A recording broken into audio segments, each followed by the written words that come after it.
இறை இயேசுவில் பிரியமுள்ள மாதா தொலைக்காட்சியின் அனைத்து நிகழ்ச்சிகளையும் ஆவலோடு பார்த்து கொண்டிருக்கிற அன்பு நேயர்கள் அனைவருக்கும் இனிய இரவு வணக்கம். இந்த நாள் உங்களுக்கு ஒரு இனிய நாளாக அமைந்திருக்கும் என்று நினைக்கிறேன். இன்றும் ஒரு அருமையான சிந்தனையைத்தான் நான் உங்களோடு பகிர்ந்து கொள்ள ஆசைப்படுகிறேன். கடவுளால் படைக்கப்பட்ட நம் ஒவ்வொருவருக்கும் ஒவ்வொரு விதமான பிரச்சனை இருக்கிறது. நம்மில் யாருக்குமே பிரச்சனை இல்லை என்று சொல்லிவிட முடியாது. அவரவர் பிரச்சனை அவரவருக்கு மிகப்பெரிய பிரச்சனையாக தோன்றும். முதல் வகுப்பு படிக்கும் சிறுமிக்கு உள்ள பிரச்சனை என்னவென்று கேட்டால், அவளது பென்சில் உடைந்ததை சொல்லுவாளே தவிர சுனாமியின் அழிவை பற்றி சொல்ல மாட்டாள். அவரவர் பிரச்சனையை அவரவர் கோணத்தில் நின்று பார்க்க வேண்டியது கட்டாயம். முதலில் நமக்கு உதவி செய்கிறவர்களிடம் நமது பிரச்சனையை சொல்ல வேண்டும். அவர்கள் கூறும் வழிமுறைகளை கேட்டு அதில் எது நமக்கு நல்லது என்பதை நாம் தேர்ந்தெடுத்து கொள்ள வேண்டும். நாமும் மற்றவர்களுடைய பிரச்சனைகளை தீர்க்க முயலும் போது கவனமாக ஆலோசனை கூற வேண்டும். முதலில் நாம் அன்றாடம் சந்திக்கும் பிரச்சனைகளுக்கு தீர்வும் உண்டு என்பதை புரிந்து கொள்ள வேண்டும்.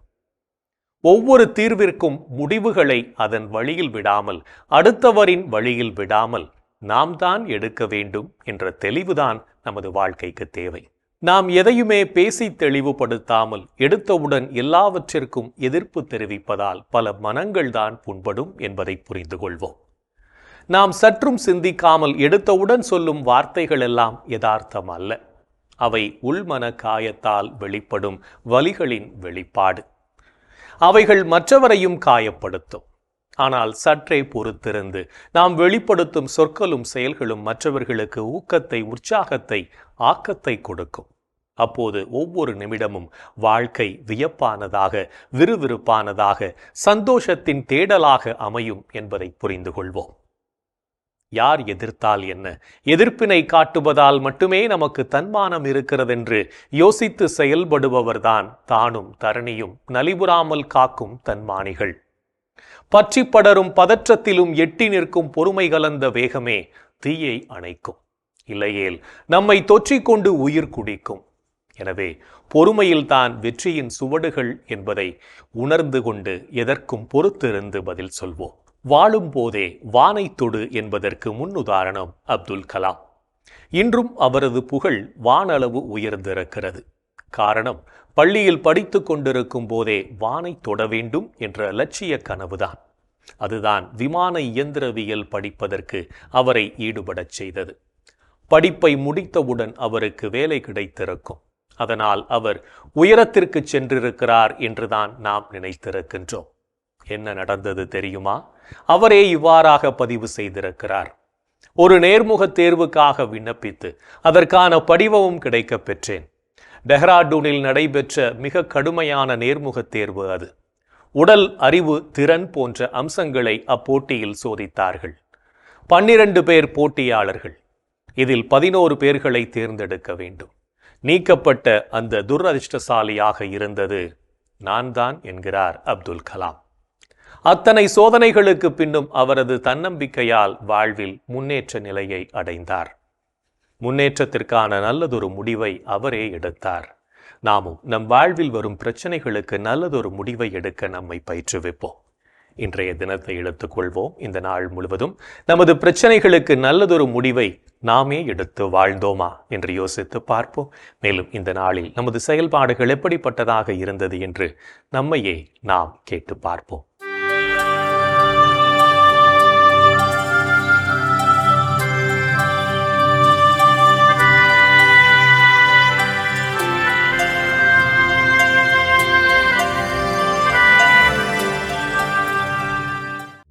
இறைவனோடு உரையாட இன்று நீங்கள் நேரம் ஒதுக்கினீர்களா? நீங்கள் இறைவனிடம் வேண்டும்போது எவற்றையெல்லாம் கேட்பீர்களோ அவற்றை பெற்றுவிட்டீர்கள் என நம்புங்கள். நீங்கள் கேட்டபடியே நடக்கும். இன்று நீங்கள் உங்கள் அருகில் இருப்போரை அன்பு செய்ய மறுத்தீர்களா? உங்கள் அன்பு கள்ளமற்றதாய் இருப்பதாக. தீமையை வெறுத்து நன்மையையே பற்றிக் கொள்ளுங்கள். உடன் பிறப்புகள் போன்று ஒருவருக்கொருவர் உளம் கனிந்த அன்பு காட்டுங்கள். இன்று நீங்கள் ஒருவரை ஒருவர் மன்னித்து வாழ்ந்தீர்களா? மற்ற மனிதர் செய்யும் குற்றங்களை நீங்கள் மன்னிப்பீர்களானால் உங்கள் விண்ணகத் தந்தையும் உங்களை மன்னிப்பார். இன்று நீங்கள் செய்வது தீயது என தெரிந்தும் அதனை செய்ய ஆவல் கொண்டீர்களா? நன்மை செய்வதில் மனம் தளராதிருப்போமாக. நாம் தளர்ச்சி அடையாதிருந்தால் தக்க காலத்தில் அறுவடை செய்வோம். இன்று நீங்கள் உங்களோடு வேலை செய்பவர்களிடம் கோபத்தோடு நடந்து கொண்டீர்களா? முழு மனத்தாழ்மையோடும் கனிவோடும் பொறுமையோடும் ஒருவரையொருவர் அன்புடன் தாங்கி அமைதியுடன் இணைந்து வாழ்ந்து தூய ஆவி அருளும் ஒருமைப்பாட்டை காத்து கொள்ள முயற்சி செய்யுங்கள். இன்று நாம் இறைவனுக்கு ஏற்புடைய செயல்களை செய்திருந்தாலும் சமயங்களில் இறைவனுக்கு எதிராகவும் செயல்பட்டு அவருடைய அன்பிலிருந்து விலகிச் சென்றிருப்போம். அத்தகைய தருணங்களுக்காக மனம் வருந்தி மன்னிப்பு கேட்டு மனத்துயர் மன்றாட்டை ஜெபிப்போம்.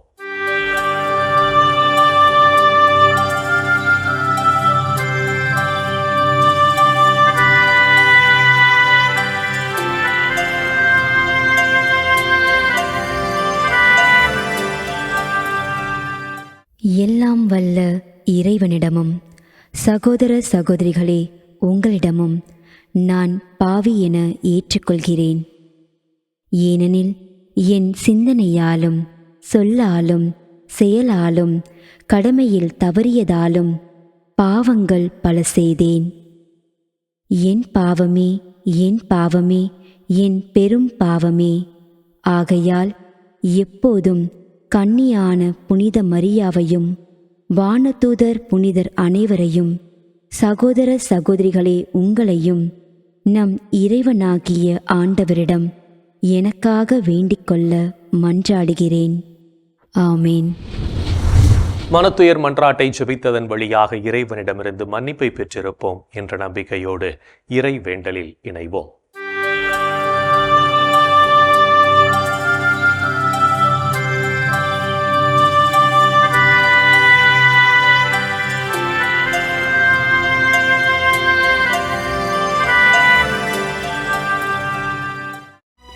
இறைவா இறைவா எமக்கு துணை புரிய வாரும். ஆண்டவரே எமக்கு துணை புரிய விரைந்து வாரும். தந்தைக்கும் மகனுக்கும் தூய ஆவியார்க்கும் மாட்சி உண்டாவதாக. தொடக்கத்தில் இருந்தது போல் இப்பொழுதும் எப்பொழுதும் என்றென்றும் இருப்பதாக. ஆமென்.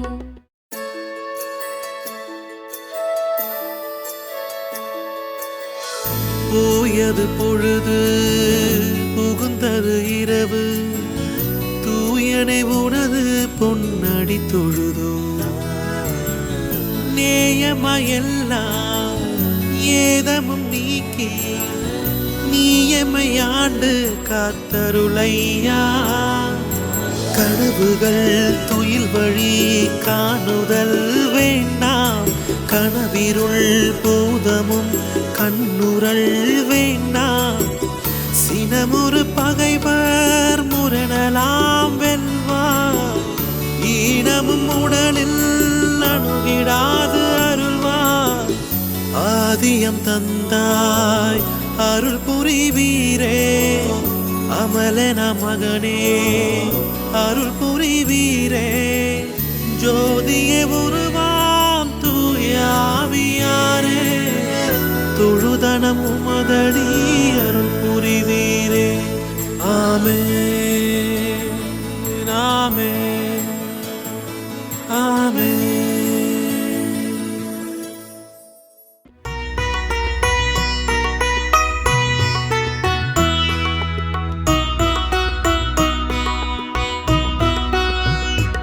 என் தலைவராகிய கடவுளே, நீர் விரைவில் சினமுறாதவர், பேரன்பு கொண்டவர். என் தலைவராகிய கடவுளே,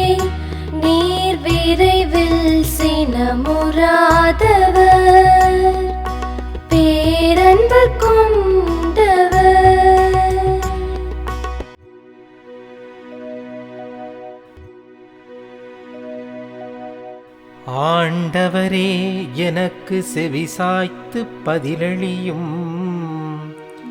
ஏனெனில் நான் எளியவனும் வறியவனும் மாவே. என் உயிரை காத்தருளும். ஏனெனில் உம் மீது நான் பற்றுடையவன். உம் அடியானை காத்தருளும். நீரே என் கடவுள், உம்மீது நான் நம்பிக்கை கொண்டுள்ளேன். என் தலைவரே, எம்மேல் இரக்கமாயிரும். ஏனெனில் நாள் முழுவதும் உம்மை நோக்கி மன்றாடுகிறேன். உம்மடியானின் மனதை மகிழச் செய்யும். என் தலைவரே, உம்மை நோக்கி என் உள்ளத்தை உயர்த்துகின்றேன். ஏனெனில் என் தலைவரே, நீர் நல்லவர், மன்னிப்பவர். உம்மை நோக்கி மன்றாடும் யாவருக்கும் பேரன்பு காட்டுபவர். ஆண்டவரே, என் வேண்டுதலுக்கு செவிகொடும். உம் உதவியை நாடும் என் கூக்குரலை கேட்டருளும். என் துன்ப நாளில் உம்மை நோக்கி மன்றாடுவேன். நீரும் எனக்கு பதிலளிப்பீர். என் தலைவரே, தெய்வங்களுள் உமக்கு நிகரானவர் எவருமிலர். உம் செயல்களுக்கு ஒப்பானவை எவையுமில்லை. தந்தைக்கும் மகனுக்கும் தூய ஆவியார்க்கும் மாட்சி உண்டாவதாக. தொடக்கத்தில் இருந்தது போல் இப்பொழுதும் எப்பொழுதும் என்றென்றும் இருப்பதாக. ஆமென். என் தலைவராகிய கடவுளே, நீர் விரைவில் சினமுறாதவர், பேரன்பு கொண்டவர். என் தலைவராகிய கடவுளே, நீர் விரைவில் சினமுறாதவர், பேரன்பு கொண்டவர். இறைவனின் உடனிருப்பு இந்த இரவு பொழுதிலும் நம்மை பாதுகாத்து வழிநடத்தும் என்ற நம்பிக்கையை இறை வேண்டலின் வழியாக பெற்றுக்கொண்ட நாம் இப்போது நாளைய நற்செய்தி வாசகத்திற்கு செவிமடுப்போம்.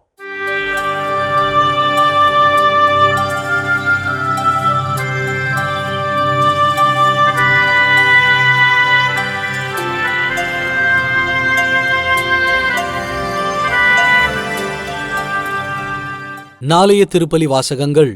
முதல் வாசகம் இறைவாக்கினர் ஓசேயா நூலிலிருந்து வாசகம். அதிகாரம் 8, இறைவார்த்தைகள் 4 முதல் 7 மற்றும் 11 முதல் 13 முடிய. பதிலுரை பாடல் திருப்பாடல் 115, இறைவார்த்தைகள் 3 முதல் 10 முடிய. மத்தேயு எழுதிய தூய நற்செய்தியிலிருந்து வாசகம். அதிகாரம் 9, இறைவார்த்தைகள் 32 முதல் 38 முடிய. அக்காலத்தில் பேய் பிடித்து பேச்சிழந்த ஒருவரை சிலர் இயேசுவிடம் கொண்டு வந்தனர். பேயை அவர் ஓட்டியதும் பேச இயலாத அவர் பேசினார். மக்கள் கூட்டத்தினர் வியப்புற்று, இஸ்ரேலில் இப்படி ஒருபோதும் கண்டதில்லை என்றனர். ஆனால் பரிசேயர், இவன் பேய்களின் தலைவனைக் கொண்டு பேய்களை ஓட்டுகிறான் என்றனர். இயேசு நகர்கள் சிற்றூர்கள் எல்லாம் சுற்றி வந்தார்.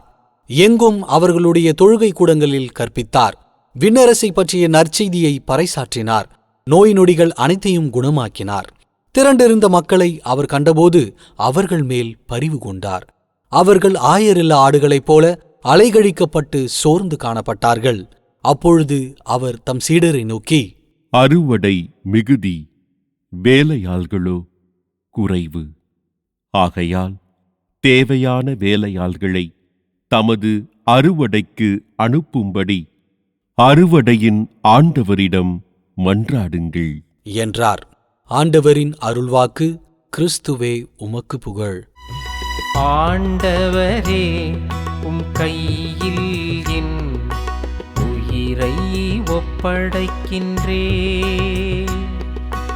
ஆண்டவரே, உம் கையில் என் உயிரை ஒப்படைக்கின்றே.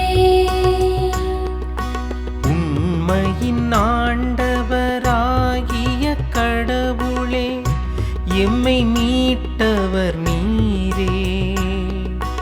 ஆண்டவரே, உம் கையில் என் உயிரை ஒப்படைக்கின்றே. தந்தைக்கும் மகனுக்கும் தூய ஆவியார்க்கும் மாட்சி உண்டாவதாக. ஆண்டவரே, உம் கையில் என் உயிரை ஒப்படைக்கின்றே.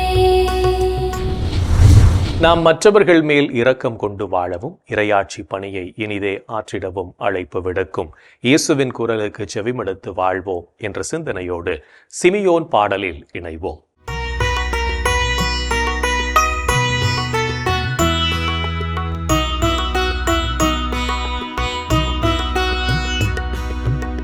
ஆண்டவரே, நாங்கள் விழித்திருக்கும் போது எங்களை காத்தருளும்.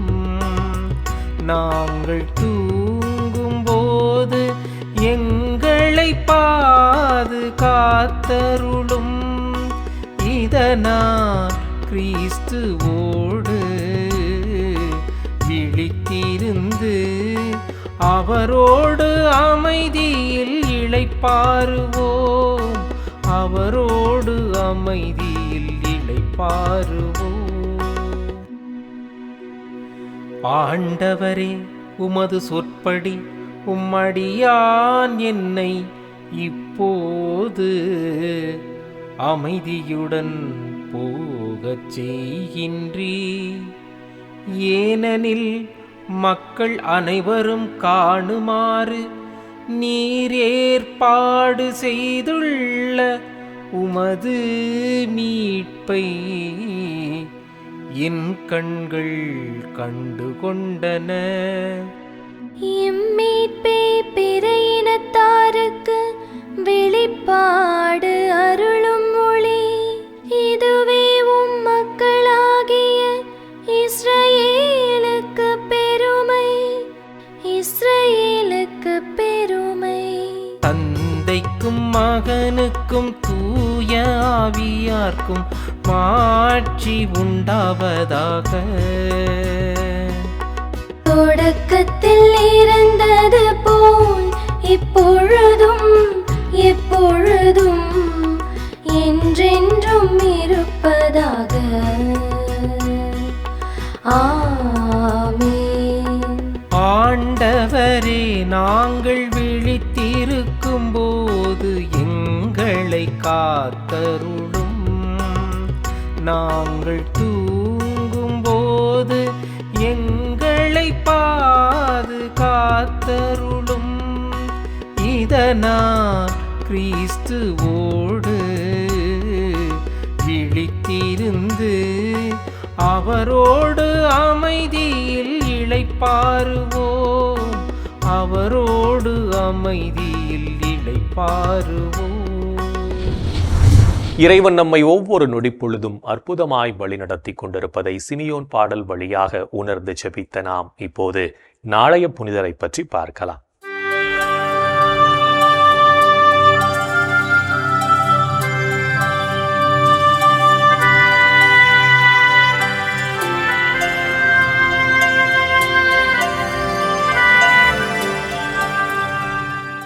ஜூலை 7 புனித வில்லிபால்ட். புனித வில்லிபால்ட் கிபி 700ஆம் ஆண்டு அக்டோபர் மாதம் 21ஆம் நாள் இங்கிலாந்து நாட்டின் வெசக்ஸ் பகுதியின் அரச குடும்பத்தில் பிறந்தார்.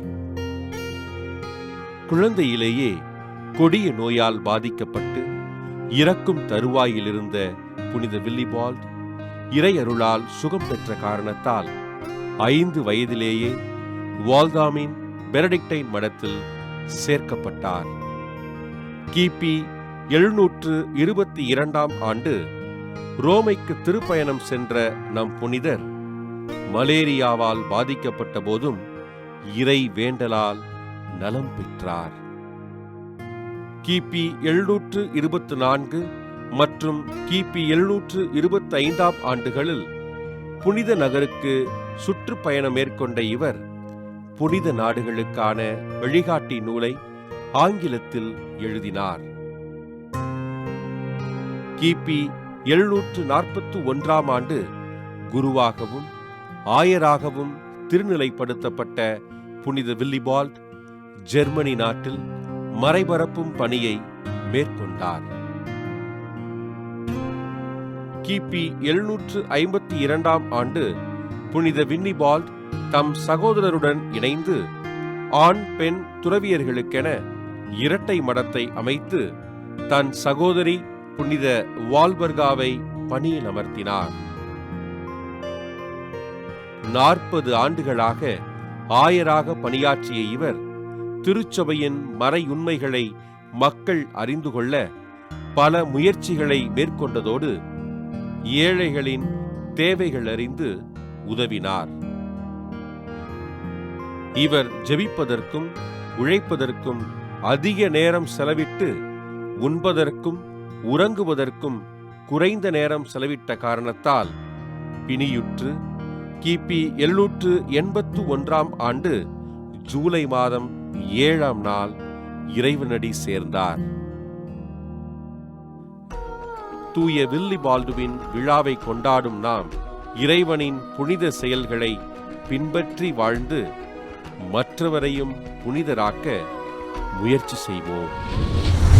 புனிதர்கள் ஒவ்வொருவரும் தங்களது வாழ்க்கையின் மூலம் இறைவனுக்கு சான்று பகிர்ந்து வாழ்ந்தவர்கள் என்பதை உணர்ந்தவர்களாய் நாமும் அவர்கள் வழியில் வாழ்ந்து இறை வழியில் பயணிப்போம் என்ற நம்பிக்கையோடு நாளைய தினம் மற்றவர்களை பற்றி புரணி பேசாமல் இருப்போம். என் அன்புக்குரிய சகோதர சகோதரிகளே, கடவுளின் வல்ல செயல்களை எண்ணி பார்த்து அவரை போற்றி புகழ்வோம். இந்த நாள் முழுவதும் நாம் பெற்றுக்கொண்ட அநேக நன்மைகளுக்கு ஆண்டோரை நாம் போற்றி புகழ்வோம்.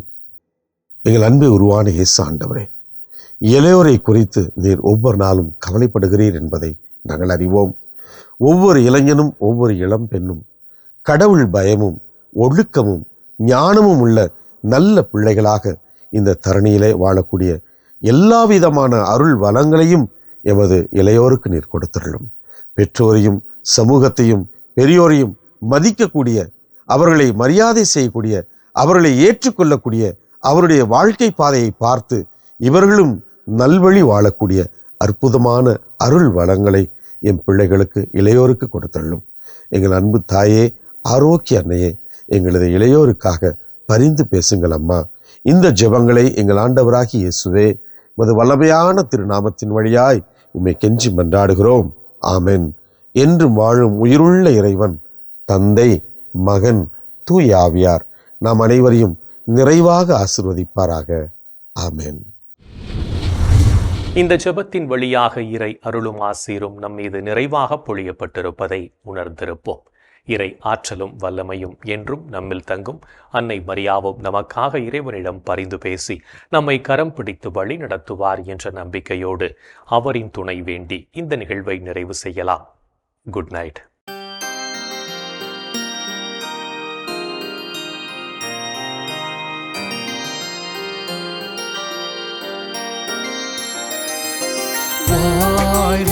அரசியே தயை மிகு அன்னையே, வாழ்வே இனிமையே, தஞ்சமே வாழ்க. தாயகம் இழந்த ஏவையின் மக்கள் தாயே என்றும்மை கூவி அழைத்தோ. கண்ணீர் கனவாய் நின்றும்மை நோக்கி கதறியே அழுதோம், பெருமூச்செறிந்தோம். ஆதலால் எமக்காய் பரிந்துரைப்பவரே, அன்புடன் எம்மை கடைக்கண் பாரே. உம் திருவயிற்றின் கனியாம் இயேசுவை இம்மை வாழ்வின் இறுதியில் காட்டுவிற் கருணையின் உருவே, தாய்மையின் கனிவே, இனிமையின் அன்னை மரியா போற்றி.